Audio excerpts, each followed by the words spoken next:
दिल्ली के अंदर एक जोरदार धमाका हुआ है और 50 मिनट में धमाका हुआ है। एक बड़ा ब्लास्ट होता है। दिल्ली का जो लाल किला मेट्रो स्टेशन है उसके करीब ये धमाका हुआ है। भारत के अंदर लाल किला के अंदर एक हमला हुआ है, हमला कह लें या इसको ब्लास्ट कह लें।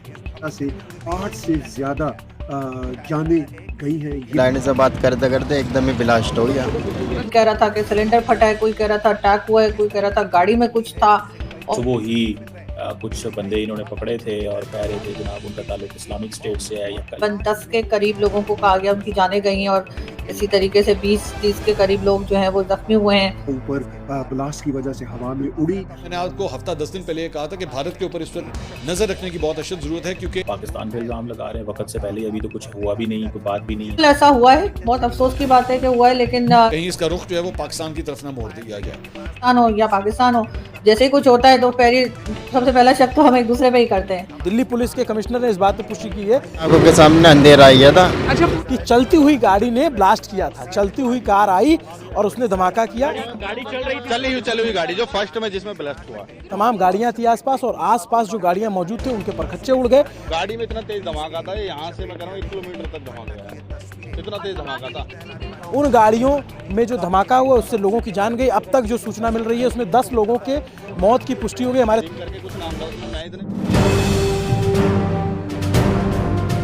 जनाब अभी थोड़ी देर पहले जो है वो एक खबर आई है कि दिल्ली के अंदर एक जोरदार धमाका हुआ है और बताया गया है कि दिल्ली का जो लाल किला मेट्रो स्टेशन है उसके करीब ये धमाका हुआ है और मुतादिद गाड़ियां जो हैं इस धमाके की वजह से जो है उन्हें नुकसान पहुंचा है और धमाकों की शिद्दत जो है वो इतनी ज़्यादा थी कि सिर्फ उस एरिया में जहां पे धमाका हुआ है सिर्फ वो नहीं बल्कि दूर खड़ी गाड़ियां भी जो हैं इस धमाके के नतीजे में उन्हें काफ़ी नुकसान पहुंचा है। ये इस वजह से बहुत इंपॉर्टेंट है क्योंकि मैंने आपको अगर याद हो मैंने आपको हफ्ता 10 दिन पहले कहा था कि भारत के ऊपर इस वक्त नज़र रखने की बहुत अशद ज़रूरत है क्योंकि नवंबर के इन्हीं दिनों के अंदर जो है वहाँ पे बिहार के इलेक्शंस हो रहे हैं और साथ ही साथ इस तरह की खबरें हैं कि कोई भी फॉल्स फ्लैग ऑपरेशन जो है वो किया जा सकता है।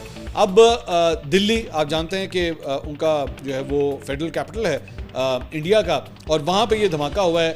अब देखते हैं कि आने वाले घंटों के अंदर आने वाले दिनों के अंदर जो है कहीं इसका रुख जो है वो पाकिस्तान की तरफ ना मोड़ दिया जाए। भारत के अंदर लाल किला के अंदर एक हमला हुआ है, हमला कह लें या इसको ब्लास्ट कह लें, जहाँ पे कुछ लोगों की 8-10 लोगों की जान चली गई है। क्या कहेंगी, कहीं जो मीडिया के लोग हैं वो तो ये कह रहे हैं कि पाकिस्तान पे इल्ज़ाम लगा रहे हैं वक्त से पहले, अभी तो कुछ हुआ भी नहीं, कोई बात भी नहीं है। कई लोगों का कहना यह है कि आज सुबह ही कुछ बंदे इन्होंने पकड़े थे और कह रहे थे जनाब उनका ताल्लुक इस्लामिक स्टेट से है या कल पता नहीं पकड़े थे, तो उस हवाले से जो है वो बात की जा रही है। What do you make of that? कैसी सिचुएशन चल रही है इस वक्त? आपको पता है कि इंडिया की जो फौज है वो एक्सरसाइजेस भी कर रही है पाकिस्तान के बॉर्डर के ऊपर, जिन्हें सोशल एक्सरसाइजेस कह रहे हैं। बिल्कुल सर, खैर ये तो मैं शुरू में इत्तेफाक से मैं अपना लाइव शो कर रही थी जिस वक्त ये अटैक का पता लगा या ब्लास्ट का पता लगा, तो मैंने जब फौरी तौर पर जाकर पहले टीवी चैनल्स को ही, इंडियन टीवी चैनल्स को ही चेक किया तो कुछ डिफरेंट किस्म की न्यूज़ आ रही थी। कोई कह रहा था कि सिलेंडर फटा है, कोई कह रहा था अटैक हुआ है, कोई कह रहा था गाड़ी में कुछ था और वो गाड़ी ब्लास्ट कर गई है और उसके बाद आसपास जो गाड़ियां हैं उनको भी डैमेज हुआ है। तकरीबन 10 के करीब लोगों को कहा गया उनकी जानें गई हैं और इसी तरीके से 20-30 के करीब लोग जो हैं वो जख्मी हुए हैं। लोगों से बात कर रहा था मीडिया और वो बता रहे थे, जो आसपास थे उनसे पूछा जा रहा था। तो बिल्कुल ऐसा हुआ है, बहुत अफसोस की बात है कि हुआ है, लेकिन ये तो आप जानते ही हैं कि हिंदुस्तान हो या पाकिस्तान हो, जैसे ही कुछ होता है तो सबसे पहला शक तो हम एक दूसरे पे ही करते हैं। तो इसलिए शायद उन्होंने भी, अभी इन्वेस्टिगेशन चल रही है, लेकिन बहरहाल पाकिस्तान का थोड़ा बहुत ज़्यादा नहीं लेकिन थोड़ा बहुत नाम लिया जा रहा है कि किसी उधर भी, उस तरफ भी हो सकता है कि उधर से कोई हो या वहाँ से सपोर्ट किया गया। जैसे हमारे यहाँ भी अगर कुछ हो जाए, चाहे वो टीटीपी वाले कर रहे हों या बीएलए वाले कर रहे हों, तो हम भी फौरन कह देते हैं ना कि भारत फंड कर रहा है, भारत करवा रहा है, भारत चाहता है कि पाकिस्तान में गड़बड़ मची रहे।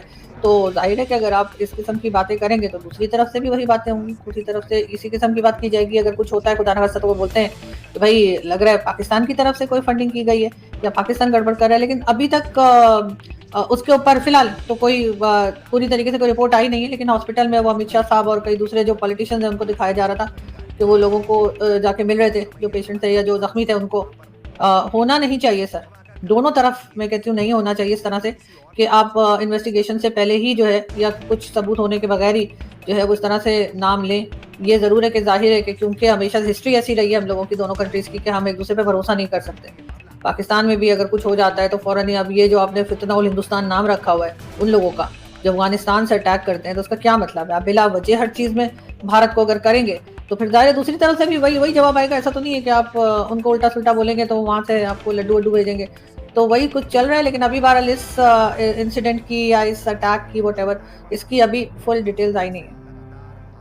मैडम, ये मौका नहीं है कि पाकिस्तान और भारत को, जब दहशतगर्दी हमारा कंबाइंड मसला है तो मिलके इसको डील करना चाहिए। सर आपको याद होगा राजनाथ सिंह साहब ने कुछ अर्से पहले कहा भी था कि पाकिस्तान और हिंदुस्तान मिलकर जो है वो टेररिज्म के ऊपर काम करें या कर सकते हैं, ऐसा कोई स्टेटमेंट आया था उनका। बल्कि हमने उसके ऊपर शोज भी किए थे कि वो ऐसा कह रहे हैं। लेकिन अगर आप बार बार जो आप और कई लोग कहते भी हैं कि हिंदुस्तान पाकिस्तान को डायलॉग करना चाहिए, जिसपे हम लोग कहते हैं कि जी क्या बात की जाएगी, तो जाहिर है वो टेररिज्म पे ही बात होगी और तो कुछ नहीं होगी।